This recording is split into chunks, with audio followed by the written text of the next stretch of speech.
Sahabat GPSI Kapusin Medan, seturut sejarah dan tradisi para pendahulu, Ordo Kapusin Medan menyadari panggilan hidup yang tidak hanya berpusat pada pelayanan pastoral di paroki atau daerah misi. Keutamaan Kapusin bersandar pada hidup doa yang diwarnai dengan persaudaraan dan kedinaan.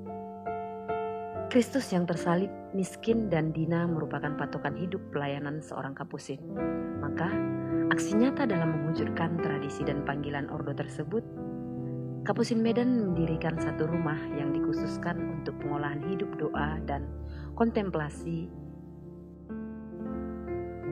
Rumah tersebut dinamakan Rumah Doa San Damiano atau kerap juga disapa Sapo Malam dalam bahasa Karo, yang berarti rumah teduh.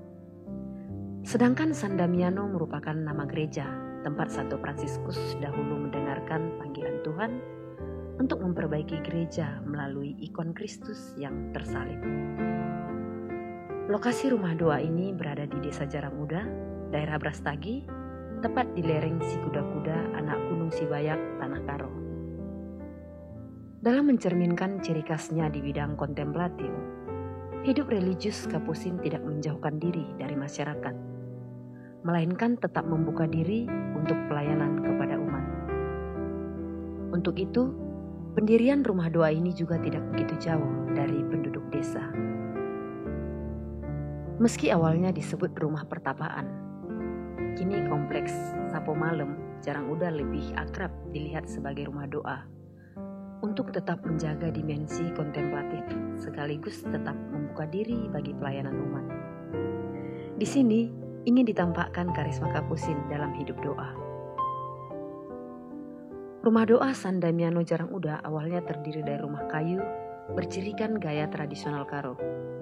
Kemudian setelah beberapa tahun lamanya, bangunan pendukung lainnya didirikan untuk mendukung pelayanan doa di kompleks tersebut. Para turis dan umat, baik muda-mudi ataupun kelompok khusus, datang ke tempat ini untuk mengalami doa dan mendekatkan diri pada Tuhan dalam suasana yang kusuk. Setelah melalui jalan masuk ke rumah doa ini, kita disuguhkan langsung dengan kapel kabar sukacita dengan arsitektur unik yang dilengkapi beberapa patung malaikat dari rasul di bagian depan. Kapel ini dikhususkan untuk kegiatan doa para peserta yang datang ke rumah doa.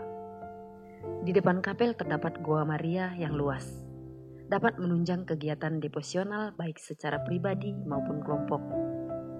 Taman di sekitar Goa Maria ditata dengan rapi dan asri untuk dapat menambah keindahan goa dan terutama mendukung kegiatan devosional yang diadakan di Goa Maria.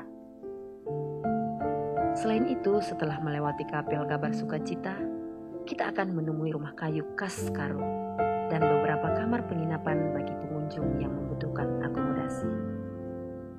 Tempat ini biasanya menampung beberapa peserta retret dengan pemandangan yang indah dan asri. Karena seluruh perkarangan yang cukup luas, ditanami sayur-sayuran dan bunga. Lokasinya yang berada di lereng perbukitan juga menambah keindahan tempat ini. Dari rumah kayu, kita akan beranjak menuju komunitas Kapusin yang tinggal di rumah doa San Damiano ini. Bangunan sederhana dan indah tersebut menjadi tempat tinggal para saudara Kapusin di rumah doa tersebut. Pastor Guido Situmorang selaku pimpinan rumah atau biasa disebut Guardian komunitas San Damiano Jarang Uda ini bertutur bahwa ciri khas yang ingin ditampakkan dalam pelayanan umat doa Jarang Uda adalah dimensi kontemplasi yang khas dari Ordo Kapusin. Kekhasan itu tidak berpusat pada pertapaan saja, melainkan membuka diri juga terhadap umat yang ingin mendalami iman lewat doa di tempat ini.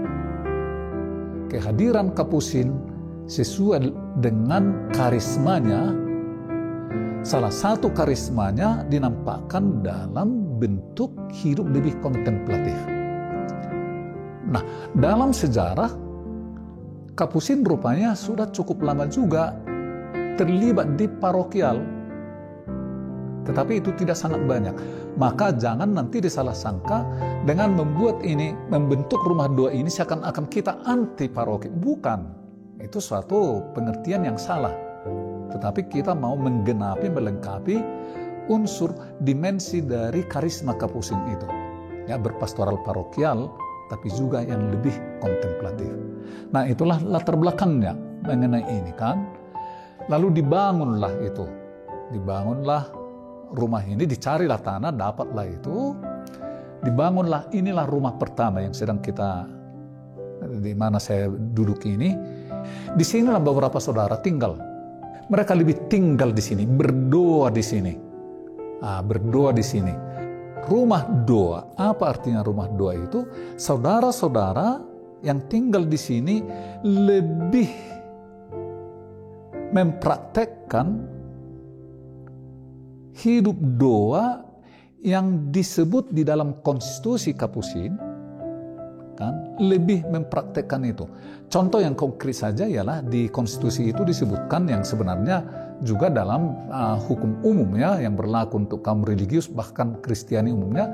Di rumah ini dilaksanakan doa 5 waktu, yaitu ibadat pagi, ibadat siang, ibadat sore, ibadat penutup, dan ibadat bacaan. Itu dilakukan di sini, dan devosi-devosi lainnya.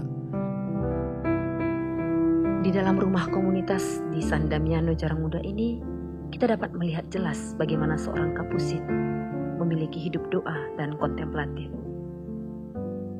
Ada beberapa titik yang dipusatkan pada kegiatan doa, seperti kapel komunitas, ruang devosi kerahiman ilahi, dan yang lainnya. Namun, bila berbicara soal Kapusin, tidak lengkap bila kita melewatkan hidup persaudaraan.